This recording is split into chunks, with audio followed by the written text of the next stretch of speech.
Alors, on va tourner ensemble dans Luc chapitre 7, verset 36.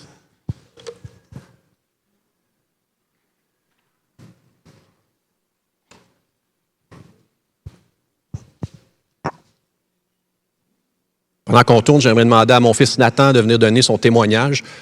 Non? OK. C'est pour une prochaine. Alors, Luc, chapitre 7, verset 36. Un pharisien pria Jésus de manger avec lui. Jésus entra dans la maison du pharisien et se mit à table. Et voici une femme pécheresse qui se trouvait dans la ville, ayant su qu'il était à table dans la maison du pharisien, apportant un vase d'albâtre plein de parfums. Elle se tint derrière, aux pieds de Jésus, et elle pleurait. Et bientôt, elle lui mouilla les pieds de ses larmes. Puis il les essuya avec ses cheveux, les embrassa et les oignit de parfum. Le pharisien qui l'avait invité, voyant cela, dit en lui-même, « Si cet homme était prophète, il saurait qui, de quelle espèce est la femme qui le touche. Il saurait que c'est une pécheresse. » Jésus prit la parole et lui dit, « Simon, j'ai quelque chose à te dire. »« Maître, parle, répondit-il. Un créancier avait 2 débiteurs. L'un devait 500 deniers et l'autre 50. Comme il n'avait pas de quoi payer, il leur remit à tous 2 leurs dettes. Lequel l'aimera le plus? Simon répondit, celui, je pense, auquel il a le plus remis. Jésus lui dit, tu as bien jugé. Puis, se tournant vers la femme, il dit à Simon, vois-tu cette femme? Je suis entré dans ta maison et tu ne m'as point donné d'eau pour laver mes pieds. Mais elle les a mouillés de ses larmes et les a essuyés avec ses cheveux. Tu ne m'as point donné de baiser, mais elle, depuis que je suis entré, elle n'a point cessé d'embrasser mes pieds. Tu n'as point versé d'huile sur ma tête, mais elle a versé du parfum sur mes pieds. C'est pourquoi je le dis, ses nombreux péchés ont été pardonnés, car elle a beaucoup aimé. Mais celui à qui on pardonne peu, aime peu. Et il dit à la femme, tes péchés sont pardonnés. Alors ceux qui étaient à table avec lui se mirent à dire en eux-mêmes, qui est celui-ci qui pardonne même les péchés? Mais Jésus dit à la femme, ta foi t'a sauvée, va en paix. Donc, pour se remettre dans le contexte, on est toujours, en tout cas, on suppose qu'on est toujours à Nain, là où Jésus a ressuscité ce jeune homme et qu'il l'a rendu à sa mère, veuve. On est toujours dans ce petit village et puis justement, Jésus vient tout juste d'être accusé d'être un mangeur, un buveur et un ami des pécheurs. Vous vous rappelez la prédication de dimanche dernier? C'est l'accusation qu'on porte contre Jésus et puis justement, encore une fois, il se retrouve à table. Et c'est justement là que notre Seigneur exerce son ministère. C'est justement là qu'il étend son salut aux gens. En mangeant, en buvant avec les pécheurs, à table avec eux. Et en passant, c'est un clin d'œil aux diacres et à tous les serviteurs ici dans l'Église qui répondent à des besoins temporaires, on pourrait dire, temporaires, on pourrait les appeler comme ça, en servant aux tables, en répondant à des besoins concrets, devient un prétexte pour édifier les frères et sœurs. Ça devient un prétexte pour édifier l'Église, pour édifier les gens qui nous entourent. Donc oui, on pourvoit, oui, on est conscient de besoins concrets, terre à terre, et ça doit être fait, mais ça demeure un prétexte pour étendre le salut de Dieu aux gens qui nous entourent. Alors là, Jésus, cette fois-ci, n'est pas à table avec des pécheurs, mais bien avec un pharisien, l'élite religieuse, et il prend place à table avec l'élite religieuse. C'est assez surprenant parce que Jésus vient de prononcer un jugement sur les pharisiens. Vous vous rappelez? Juste avant, il vient de dire aux pharisiens qui se sont eux-mêmes privés du plan rédempteur de Dieu, tandis que les publicains, eux, vous savez, parce qu'ils disaient, bon, les pharisiens n'ont pas voulu se faire baptiser du baptême de Jean, alors ils se sont eux-mêmes privés du plan rédempteur du Seigneur. Tandis que les publicains, eux, ces traîtres au service des Romains, qui percevaient les impôts et les tarifs douaniers, des méchants, eux ont été se faire baptiser, se se sont présentés, ont reçu ce baptême de Jean et ont reconnu leurs besoins de la faveur de Dieu à leur égard. Alors, malgré ce jugement que Jésus va porter et qu'il va mettre en lumière l'attitude des pharisiens, encore une fois, à ce moment où il leur montre comment ils ont refusé le baptême de Jean, malgré ça, ce pharisien va l'inviter à manger. Et on peut voir que il ne faut pas nécessairement tomber dans la caricature non plus du type pharisien. Parce qu'à ce moment, on peut voir quand même, cette bonne volonté, en tout cas, en surface, cette bonne volonté du pharisien qui ne semble pas si hostile à Jésus, qui prend le temps de l'inviter à prendre un repas avec lui. Il ne cherche pas nécessairement à lui tendre un piège. Et qu'on soit pour ou contre, la réalité, c'est que Jésus reste un phénomène en Israël. Qu'on soit pour ou contre, qu'on se pose des questions à son sujet, au sujet de sa nature, au sujet des motifs derrière son ministère, Jésus reste un phénomène. Il est l'homme du moment. Il attire les foules par ses miracles, par son enseignement. Et ce pharisien est intrigué par la notoriété que Jésus a. Donc, il cherche à en savoir plus. D'ailleurs, il va l'appeler maître un peu plus tard. Donc, on voit peut-être en surface encore, l'homme connaît les apparences, l'homme peut constater les apparences, Dieu seul connaît les cœurs. Mais on voit ce pharisien qui invite malgré tout Jésus et qui, un peu plus tard, va l'appeler maître. Donc, peut-être, on espère qu'il y aurait cette attitude où il est enseignable, où il est prêt à entendre ce que Jésus a à dire. Et il va en savoir plus. Ou peut-être qu'il est plutôt en train de vouloir être vu. Il veut être vu avec l'homme du moment. Il veut être vu assis avec la célébrité d'Israël à ce moment-là. Peut-être. Et puis, jusque-là, tout va bien. Jusque-là, tout va bien, mais soudainement, il y a cette femme qui arrive. Et on se demande comment est-ce qu'elle a pu se pointer chez ce pharisien. Comment est-ce que cette femme, cette pécheresse, a pu s'introduire chez le pharisien? Qu'est-ce qu'elle fait là? Impure parmi les purs. Et en plus, elle touche le Seigneur. Puis rappelez-vous, la plupart d'entre vous le savez, quand on parle de pécheresse, tout indique que Luc met en lumière son métier de prostituée. Elle était pécheresse, connue dans la ville. C'est une façon de dire qu'elle vivait de la prostitution.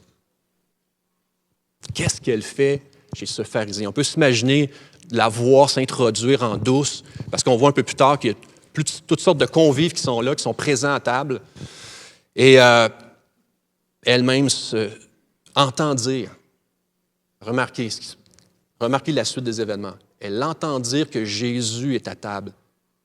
Donc Luc ne nous raconte pas tout de ce qui a précédé cette rencontre infortuite chez le pharisien. Elle a su que Jésus était là, et malgré le jugement, malgré le regard des gens, il y a quelque chose en elle qui la pousse à se rendre, malgré tout, et à se présenter dans ce lieu où c'est le jugement qui règne. Sauf un qui ne la jugera pas. Elle ose entrer chez les purs, les soi-disant purs.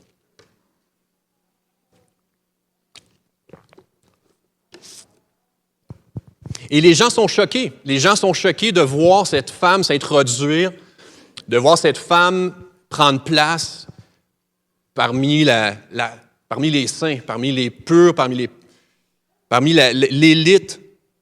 Parce qu'il ne voulait pas, si le pharisien invite Jésus, c'est qu'on sait qu'il y a plusieurs personnes qui prennent place avec lui, c'est qu'il y a la crème présente chez lui. Alors, il n'a probablement pas invité les publicains, il n'a probablement pas invité ces gens de mauvaise vie, mais bien la crème d'Israël. Pour entendre ce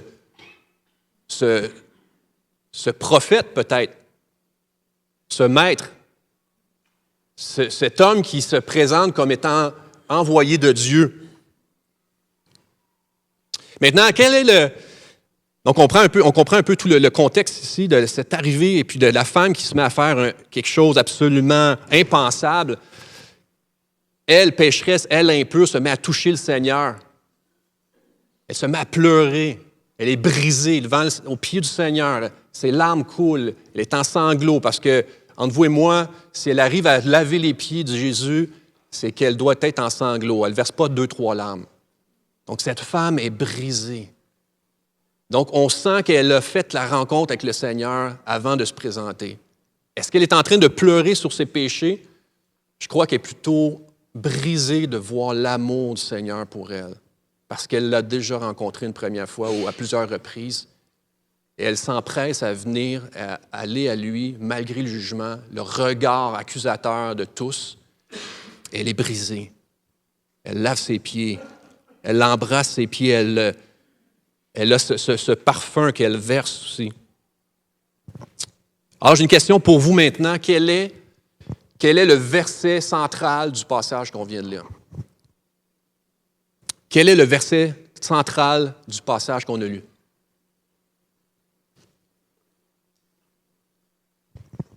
Il y a Nathan qui lève la main, dans le fond.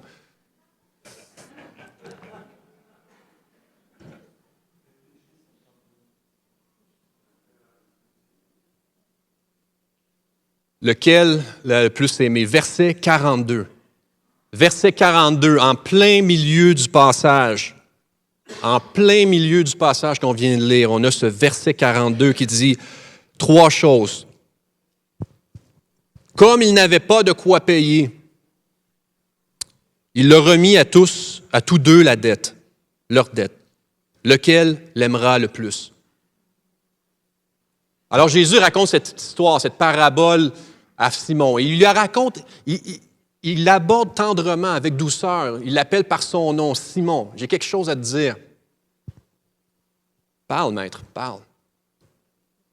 Et après lui avoir raconté cette parabole où 2 personnes sont endettées à différents niveaux, l'un de 50 et l'autre de 500 deniers, la dette leur est remise.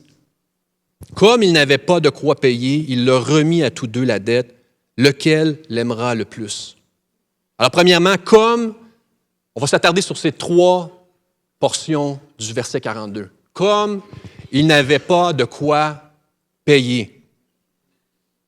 On se rend compte rapidement que le pharisien voit ces quelques péchés à gérer dans sa vie, mais pas sa condition de pécheur corrompu à la moelle, corrompu à la racine. Elle, c'est une pécheresse. Lui, il considère appartenir à une autre classe de pécheurs, comprenez-vous? Est-ce que le pharisien nie le fait qu'il est pécheur? Non, mais il se considère faisant partie d'une autre classe de pécheurs, comparativement à cette pécheresse. Et sa dette semble insignifiante. Il croit probablement avoir de quoi payer. Comme il n'avait pas de quoi payer, le pharisien n'en est pas nécessairement convaincu. Il croit avoir quand même certaines ressources pour payer cette dette, pour payer la dette du péché, pour rembourser cette dette. Qui a de quoi payer? Comme il n'avait pas de quoi payer, qui ici peut prétendre avoir de quoi payer? Avez-vous de quoi payer? Peut-être est-ce que vous vivez dans l'impression d'avoir de quoi payer ou plus subtilement de pouvoir payer en retour maintenant que la dette a été payée. Parce que la plupart d'entre nous, on est majoritairement chrétiens, ni nouveaux, j'assume, dans la salle. Alors effectivement, la dette a été payée, ça a été réglé une fois pour toutes. Et c'est pour ça qu'on se rassemble. C'est pour célébrer cette transaction finale. OK, vous pouvez jeter le reçu, c'est non remboursable. Donc, la dette a été payée et c'est réglé une fois pour toutes pour chacun de nous. Mais plus subtilement, on est peut-être des fois en train de marcher inconsciemment voulant rembourser cette dette. Et c'est absurde. C'est absurde. Mais dans notre inconscient collectif, on tente, et que vous soyez chrétien ou pas, en passant, s'il y en a qui sont ici, qui ne sont pas croyants ou qui nous écoutent sur Internet, qu'on soit chrétien ou pas, dans l'inconscient collectif, on tente continuellement de nous racheter. On tente continuellement de nous racheter. Considérez tous les motifs cachés derrière nos actions. Qu'on soit croyant ou non, la vieille nature fait en sorte qu'on cherche par tous les moyens de réparer ce qui a été brisé en nous. On a ce sentiment qu'il y a quelque chose de brisé et on cherche par tous les moyens de réparer ce qui a été brisé. C'est ce qu'on appelle la honte. Le sentiment et c'est ce que je partageais aux jeunes ados vendredi, ce sentiment qu'on est incomplet, qu'il nous manque quelque chose. Et par toutes sortes de façons, l'homme va chercher à réparer ce qui est brisé.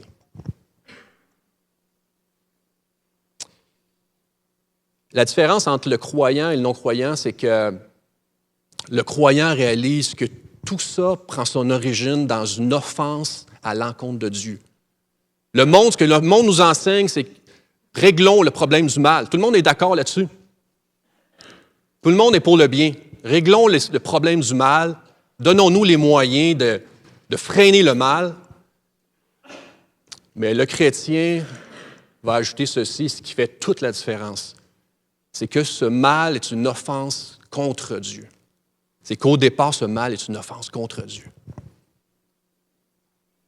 Alors, du point de vue humain, on a des dettes plus ou moins grandes. Du point de vue humain, on va établir ce jugement selon les personnes et on a une échelle de valeur. C'est plus fort que nous. Le vieil homme cherche par tous les moyens à établir une échelle de valeur et de se situer dans cette échelle de valeur, cette échelle de justice. Qui de vous a de quoi payer? Alors, ce que Jésus déclare est bon pour aujourd'hui. On doit s'arrêter, on doit méditer ce matin. Comme il n'avait pas de quoi payer. Mais du point de vue de Dieu, tous ont péché et sont donc endettés envers lui. Et absolument personne n'a de quoi payer. Maintenant, je vais vous lire un extrait. Extrait d'un texte que je ressors à l'occasion de John Dink.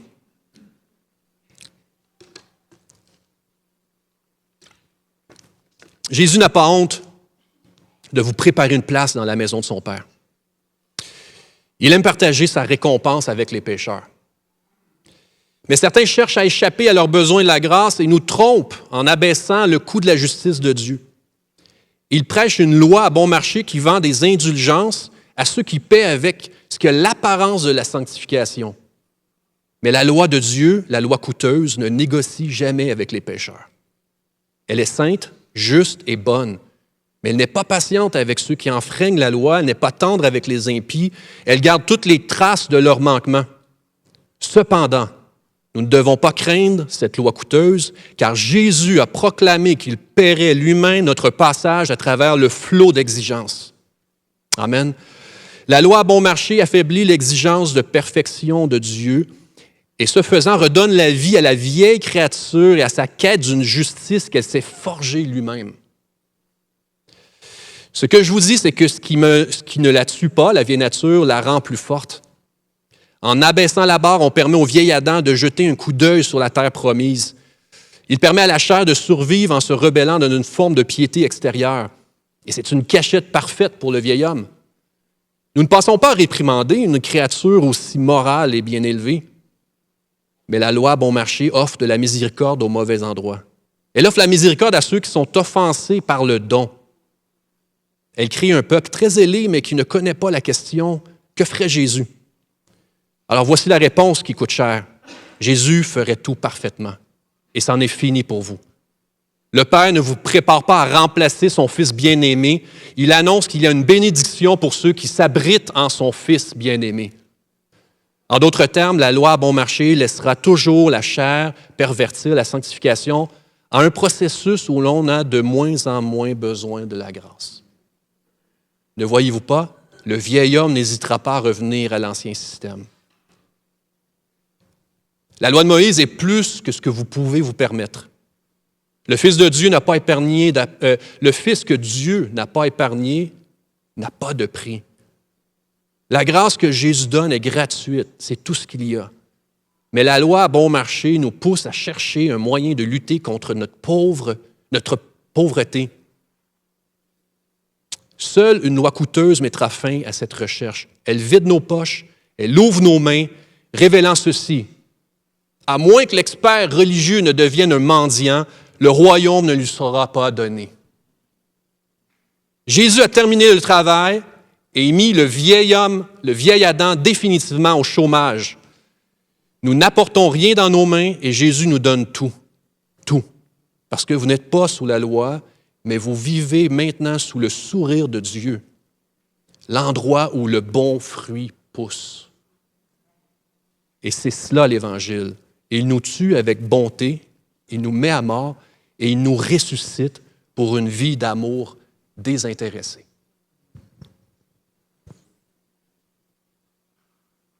Alors, deuxièmement, il leur remit à tous deux leurs dettes. Conscients qu'ils avaient les poches vides, rien à offrir, ce créancier remet à tous deux leurs dettes. Alors que ceux qui sont surendettés en ce moment se lèvent.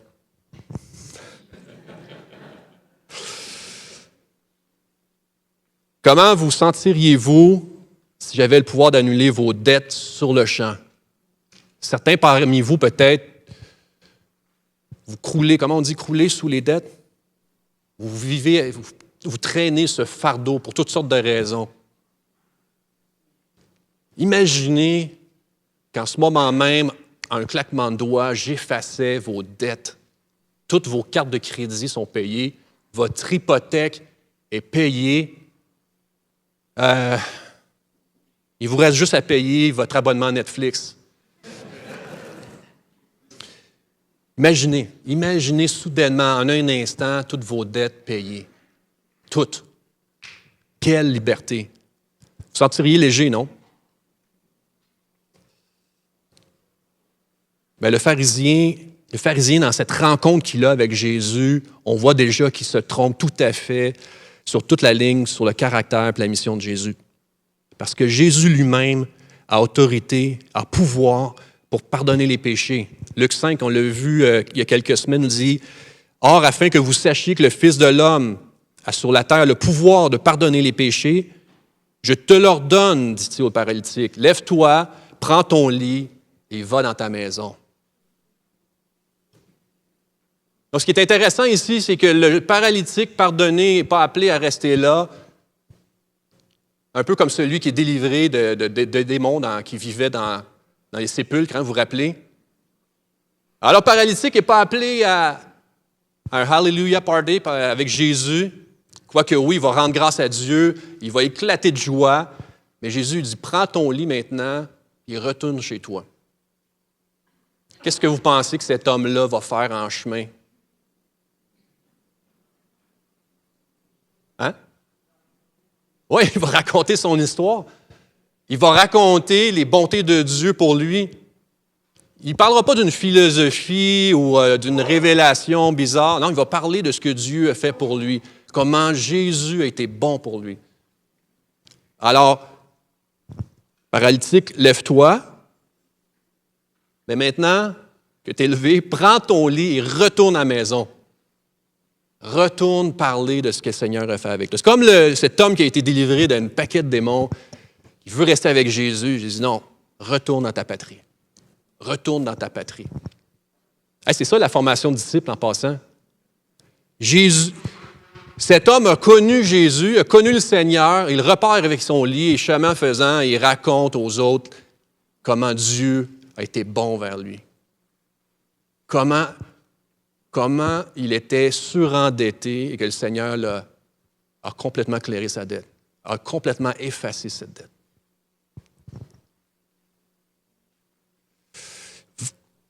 Et de la même façon, Jésus va dire à la femme pécheresse qu'en passant, on devrait arrêter de l'appeler pécheresse avec toute la connotation que ça a. parce qu'elle a connu ce pardon. Elle a eu cette rencontre avec le Seigneur et donc elle a cette nouvelle identité. Enfant de Dieu. Purifié. Pur parmi les purs parce que le Seigneur lui-même l'a purifié. A complètement effacé cette dette-là. A complètement lavé son péché. Mais la voilà que, vers la fin du récit, Jésus va la renvoyer, va lui donner congé, on pourrait dire, va lui dire « Va en paix ». Vous vous souvenez, la paix que Dieu donne, ce n'est pas comme la paix que le monde donne. Une paix circonstancielle, une paix temporaire. La vraie paix ne vient pas de soi-même, elle ne vient pas d'une démarche personnelle. Et en écrivant cette ligne-là, pendant que je préparais ma prédication, je pensais au fameux chant de Kevin Parent. Le chant de Kevin Parent qui va dire « J'aimerais prendre le temps de faire la paix avec quelques souffrances. » J'aimerais ça la chanter, mais ça me prendrait un guitariste. Pascal. J'aimerais prendre le temps de faire la paix avec quelques souffrances. Donc, la paix de Dieu va au-delà de ce cheminement qu'on peut faire. Parce que la paix ne vient pas de nous-mêmes, elle ne vient pas de l'intérieur, elle vient de l'extérieur. C'est une paix que Dieu donne. Et donc, cette femme, en allant à Jésus avec le cœur brisé, en larmes, reconnaissante pour ce pardon reçu, elle va l'entendre prononcer cette sentence sur sa vie. Non coupable. Non coupable. Ta dette est effacée. Donc, Jésus ordonne la paix sur celle qui s'approche de lui, comme un mendiant. Dieu ordonne la paix sur chacun de vous, dans la mesure où on s'approche de lui comme des mendiants, sans prétendre avoir quoi que ce soit pour payer en retour. Et rappelez-vous cette subtilité du vieil homme qui souvent veut reprendre le contrôle et puis trouver par tous les moyens de montrer qu'il y a un peu de monnaie dans le fond de ses poches pour payer en retour. Mais Jésus ordonne la paix sur cette femme, il ordonne la paix sur chacun de nous. Parce que le mendiant n'a rien à vendre ou à offrir pour recevoir quoi que ce soit en retour. De toute façon. Alors, troisièmement, lequel l'aimera le plus? Lequel l'aimera le plus? Tandis que Simon néglige les règles d'hospitalité de base, on voit comment ça déboule dès le premier verset. Jésus est invité, prend place à table et se met à manger. Et puis, il va rappeler à Simon, le pharisien, un peu plus tard, qu'il a lui-même, du haut de son trône, lui qui juge, a lui-même négligé les règles de base d'hospitalité. Pourquoi, selon vous? Ces règles de base, mais même ces rituels de purification qui étaient si chers aux pharisiens, pourquoi, selon vous?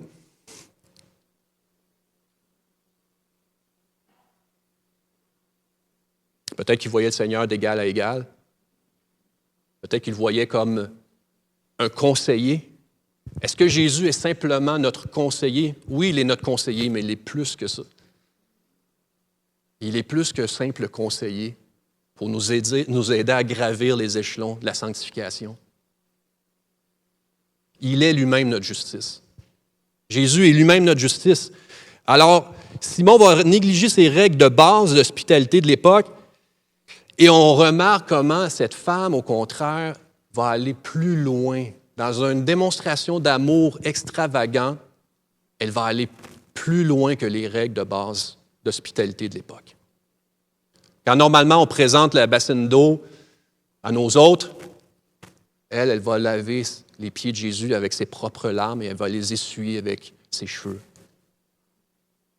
Quelle humilité que produit ce brisement quand on rencontre le Seigneur et qu'on est le sujet de son amour.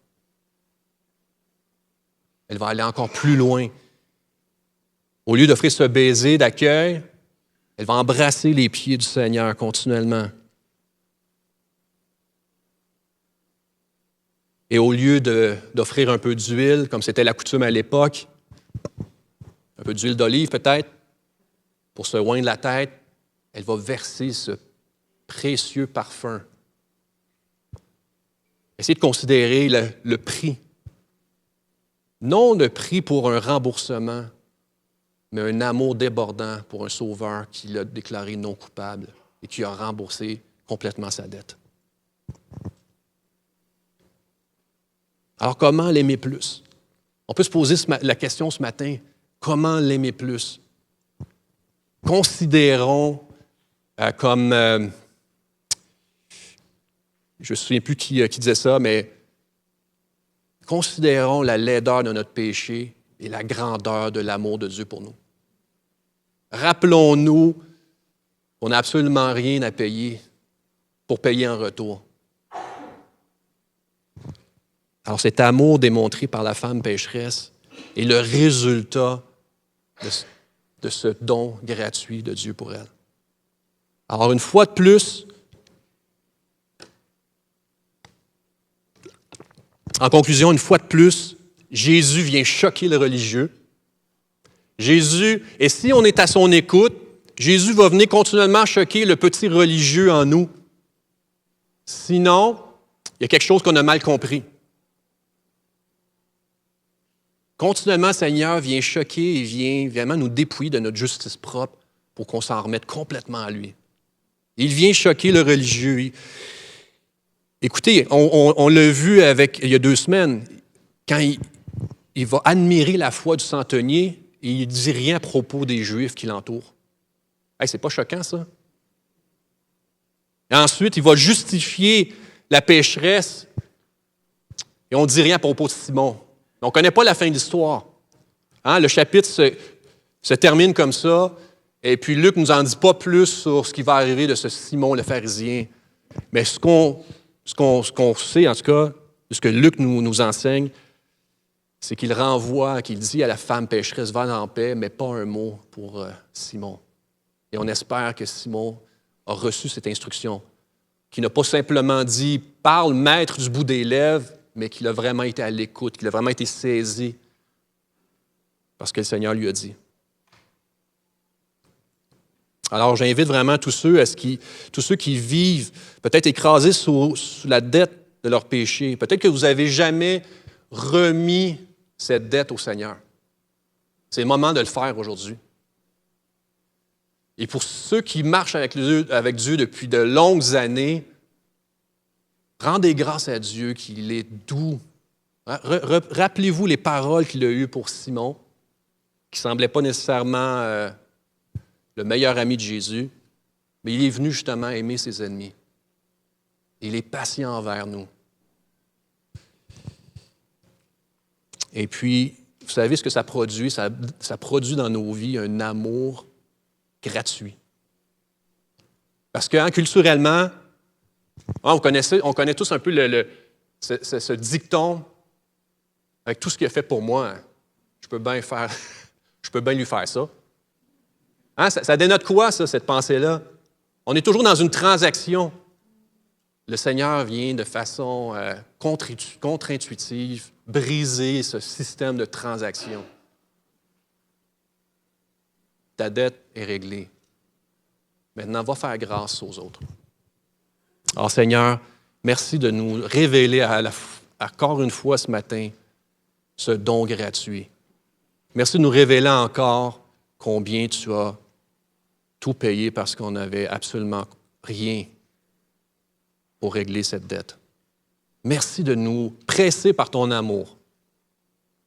Et bénis chacun afin que ça soit une réalité vivante. Merci parce que ta parole, Seigneur, vient restaurer les cœurs brisés. Merci beaucoup, mon Dieu. Amen.